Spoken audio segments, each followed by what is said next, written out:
Hi everyone, it's Tanga here. I hope you are all well during the week. As you can see, I've got the Christmas tree in the background.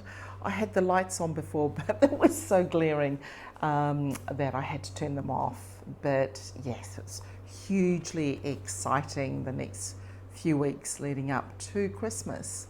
And I hope that you are all winding up to Christmas and everything is coming together for you.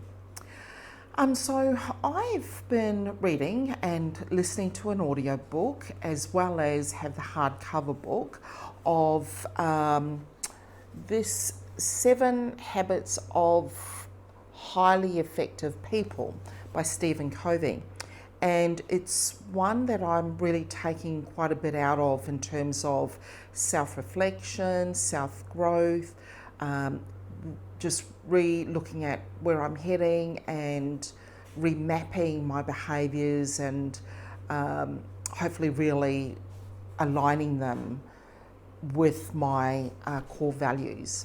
And it's probably one of the parts of our journey into entrepreneurship that really is important for us to create that message that is unique to us.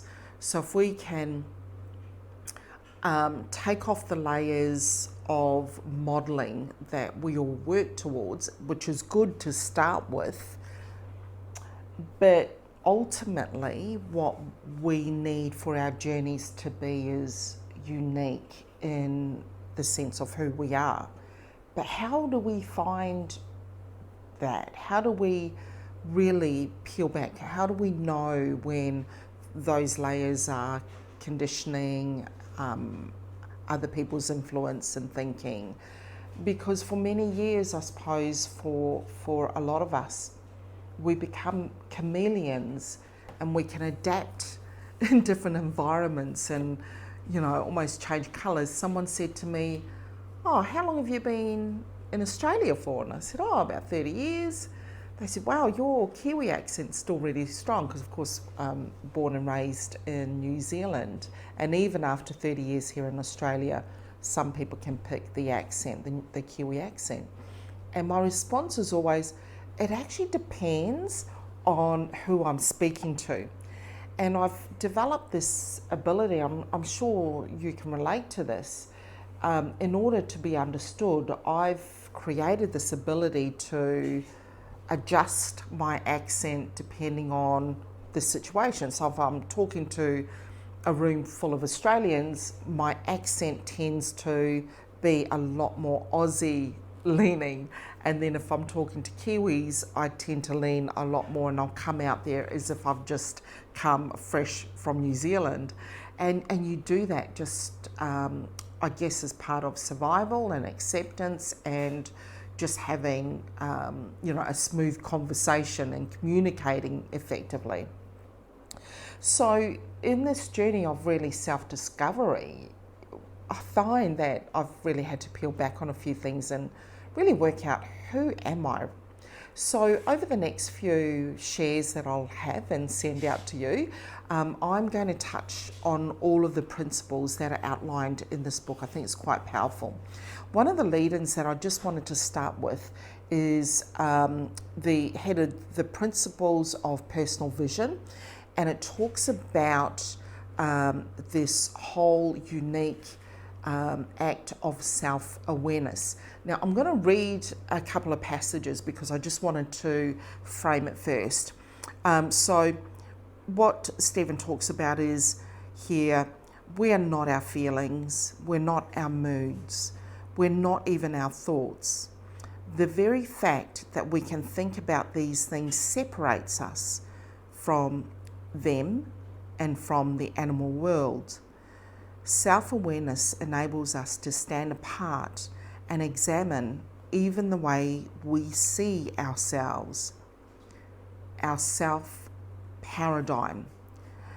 So what he talks about there is the fact that we do have this ability to almost elevate ourselves into a corner of the room and look down and just have a look at who we are, who we present as, and do this self-assessment.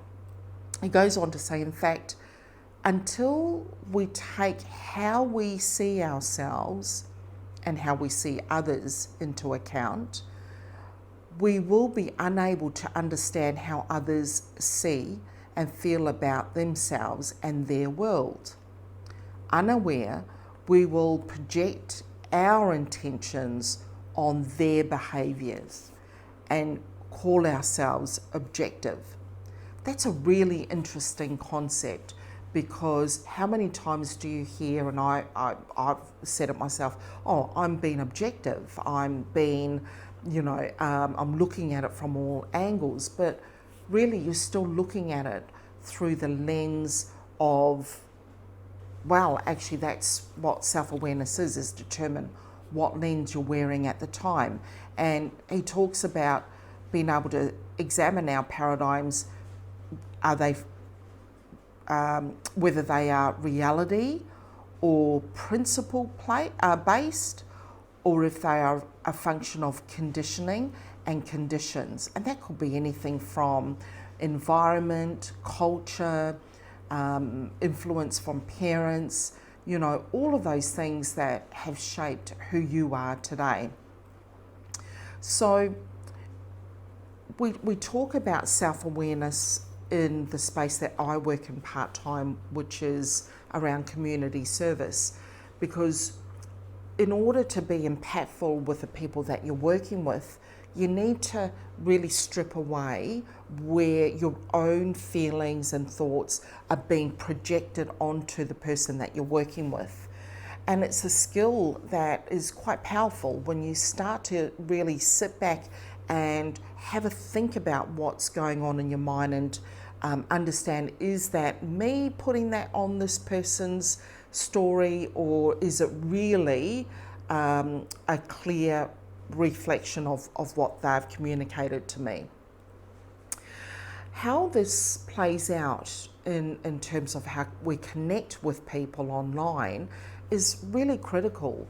And when people reach out to us, it's so important for us to really get in, step out of that space where we see everything through the lens of our conditioning, and truly listen to what's been presented to you, and notice if thoughts are coming up in any of your interactions. And I find that these types of habits that we go through and the principles in this book really improve your practice, even just you as a human being in your relationships, where you create the space of being as authentic and genuine within who you are, and that also then impacts and influences the people that are around you to do the same. It really encourages them to open up their truth. So that is the first principle out of this book. There are 7 habits, which this is not one of them actually, it's one leading into the 7 habits, but look out for my next few videos, and I'd like you to maybe share here what your thoughts are, if there's any light bulb moments for you, or if it provides you with some techniques or skills that you can maybe use to improve where you're heading and help your growth in anything, whether it be in your profession, whether it be in your business, or even in your everyday relationships. All right, that's me from now. Hope you're well. Talk to you soon. Bye-bye.